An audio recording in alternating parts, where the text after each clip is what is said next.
நான் பேச எடுத்துக்கொண்ட தலைப்பு மாற்றுத்திறனாளிகள் தினம்.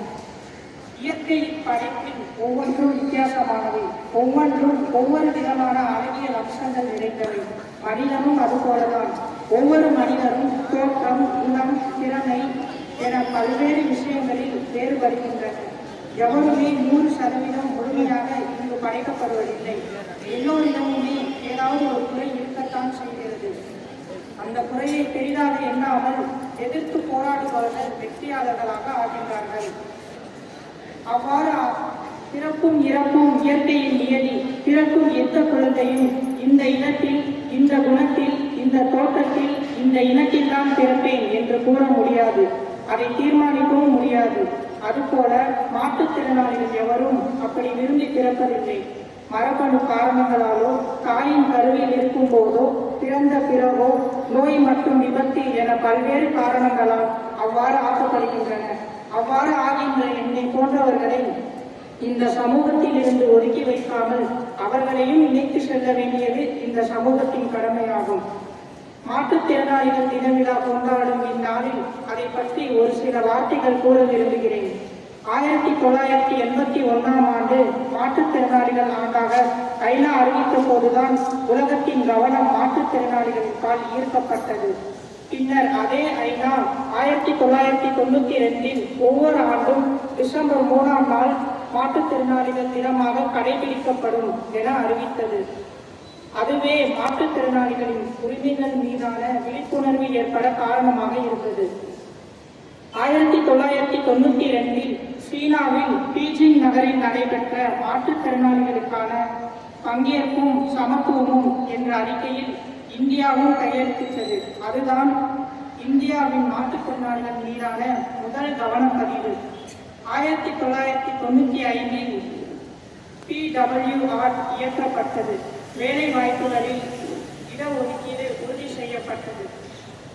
மாற்றுத்திறனாளிகளின் தேவைகளை கருணை அடிப்படையில் பார்க்காமல் உரிமை அடிப்படையில் பார்க்க வேண்டும் என்பது ஐநா சாசனத்தின் முக்கிய விதிகளுள் ஒன்றாகும்.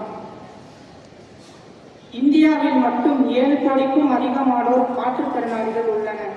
இன்றைய நவீன மருத்துவ முறைகள் மற்றும் பல தடுப்பு முறைகள் உள்ள நிலையில் இந்த எண்ணிக்கை மிக அதிகம்.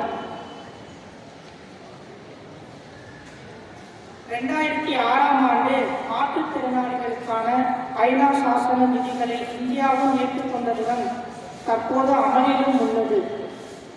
மாற்றுத்திறனாளிகள் சந்திக்கும் எத்தனையோ பிரச்சனைகள், சவால்கள் இருக்கின்றன. இருந்தும் அந்த தடைகளை தாண்டி பல சாதனை படைத்த எண்ணற்ற மாற்றுத்திறனாளிகள் உண்டு. அமெரிக்க பிரபல பெண் எழுத்தாளர் ஹெலன் கெல்லர், அறிவியல் மேதை ஸ்டீபன் ஹாக்கிங்ஸ், நோபல் பரிசு பெற்ற கணிதவியலாளர் ஜான் லீஸ், இசை உலகின் பிதாமகன் பீத்தோவன் என பல சாதனை படைத்த எண்ணற்ற மாற்றுத்திறனாளிகளை நீங்கள் அனைவரும் அறிந்திருப்பீர்கள். ஆனால் என் கண்முன்னே எங்கள் பள்ளியில் படித்து இன்று சென்னை உயர்நீதிமன்றத்தில் வழக்கறிஞராக பணிபுரியும் பார்வை மாற்றுத்திறன் மாணவர் சுரேஷ், மதுரை உயர்நீதிமன்றத்தில் கலை கல்லூரியில் பேராசிரியராக பணிபுரியும் பார்வை மாற்றுத்திறன் மாணவர் வினோத், அரியலூர், கரூர் கலை கல்லூரியில் பணியாற்றும் தெய்வ பிரகாஷ், சரவணன், கிராம நிர்வாக அதிகாரியாக பணிபுரியும் வெங்கடேஷ், ராமமூர்த்தி, ராமகிருஷ்ணன், அது மட்டுமின்றி முதுகலை பட்டதாரி மற்றும் பட்டதாரி ஆசிரியர்களாக பணிபுரியும் சந்திரசேகர், செல்வராஜ், கார்த்திகேயன், தங்கராஜ், முருகேசன், முத்துசாமி, சரண்யா, பாப்பாத்தி, கருப்பையா, இன்னும் 70க்கும் மேற்பட்ட மாற்றுத்திறனாளிகள் அஞ்சல் துறையிலும் TNPC மூலம் தேர்வாகி அரசு துறையிலும் பணியாற்றுவதை பார்க்கும்போது அவர்களை என் முன்னே தோன்றும் சாதனையாளர்களாக தான் கருதுகின்றேன். எனவே எதை இழந்தோம் என்பது அல்ல, என்ன மிச்சம் இருக்கிறது என்பதுதான் முக்கியம். இதுவே வாழ தெரிந்தவர்களின் பிரிவு. தனது ஒரு பகுதியினரை மட்டும் புறம் தள்ளிவிட்டு எந்த சமூகமும் முன்னேறிவிட முடியாது. ஒருங்கிணைந்த வளர்ச்சியை நீடிக்கும். அதனால் குறைகளை மறந்து சவால்களை சாதனையாக்க எங்களுக்குள் தன்னம்பிக்கையும் தனித்திறமையும் உள்ளது என்பதை புரிந்து கொண்டு எங்கள் உரிமைகளை எங்களுக்கு வழங்குங்கள் என்று கூறி வாய்ப்புக்கு நன்றி கூறி விடைபெறுகிறேன். நன்றி.